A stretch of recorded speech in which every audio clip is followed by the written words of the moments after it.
അഴീക്കൽ ബേപ്പൂർ തുറമുഖത്ത് നിന്ന് ഏതാണ്ട് 70 കിലോമീറ്റർ അപ്പുറത്ത് കൊളംബോയിൽ നിന്ന് വന്നിട്ടുള്ള ഒരു ചരക്ക് കപ്പൽ സിംഗപ്പൂർ F5 ഉള്ള കപ്പലാണ്. 50ഓളം കണ്ടെയ്നറുകൾ കടലിലേക്ക് വീണു എന്നാണ് കിട്ടിയ വിവരം. തീ പിടിച്ചിട്ടുണ്ട് എന്ന സൂചനയുമുണ്ട്. 40ഓളം ജീവനക്കാരാണ് ഷിപ്പിലുണ്ടായിരുന്നത് എന്ന് പ്രാഥമിക വിവരത്തിലുണ്ട്.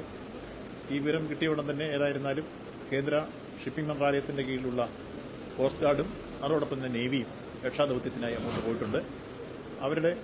അവിടെ ചെന്നതിന് ശേഷം ആധികാരികമായി കിട്ടിയ വിവരങ്ങൾ നമുക്ക് വരുന്നതേ ഉള്ളൂ. അത് വന്നു കഴിഞ്ഞതിന് ശേഷം എന്തൊക്കെയാണ് നാശനഷ്ടങ്ങളെന്നും സംഭവിച്ചത് എന്താണെന്നും മറ്റ് ഉള്ളടക്കം നമുക്ക് പറയാൻ കഴിയും. ഇപ്പോൾ കണ്ടെയ്നർ എന്തായിരുന്നു എന്നുള്ളത് നമുക്കറിയാൻ കഴിയില്ല. അത് സാധാരണഗതിയിൽ കസ്റ്റംസിന് മാത്രമേ അറിയാൻ കഴിയൂ.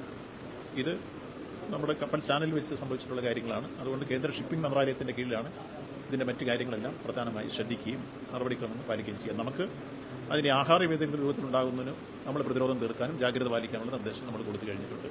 അതുകൊണ്ട് അത്തരം കാര്യങ്ങൾ നമ്മൾ ഗൗരവമായി ശ്രദ്ധിക്കും. ഈ കപ്പലിലുണ്ടായിരുന്ന ജീവനക്കാർ സുരക്ഷിതരാണോ എന്തെങ്കിലും അറിയാൻ സാധിച്ചിട്ടുണ്ടോ? അപ്പോൾ ആദ്യം കിട്ടിയ വിവരങ്ങൾ അപ്പോൾ ആധികാരികമായി നമുക്കത് പറയാൻ കഴിയണമെങ്കിൽ ആ കോസ്റ്റ് ഗാർഡിൻ്റെ റിപ്പോർട്ട് കിട്ടണം, ഇല്ല നേവിയുടെ കിട്ടണം.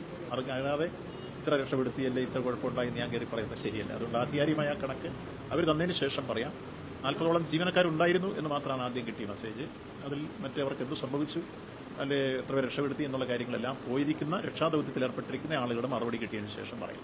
എന്തെങ്കിലും മീറ്റിംഗ് ആരെങ്കിലുമായിട്ട് ബന്ധപ്പെടാനോ മീറ്റിംഗ് എന്തെങ്കിലും ഇതുമായിട്ട് ബന്ധപ്പെട്ട് നടക്കുന്നുണ്ട്? ഇപ്പോൾ സാധാരണഗതിയിൽ നമുക്ക് ഇത്തരം സംഭവം ഉണ്ടാകുമ്പോൾ കേന്ദ്ര ഷിപ്പിംഗ് മന്ത്രാലയത്തിൻ്റെ കീഴിൽ നിന്നുകൊണ്ടാണ് ഇതിൻ്റെ നിയന്ത്രണങ്ങളെല്ലാം പോയിക്കൊണ്ടിരിക്കുന്നത്. അവരുടെ കീഴിലാണ് കോസ്റ്റ് ഗാർഡ്, അവരുടെ കീഴിലാണ് നേവി.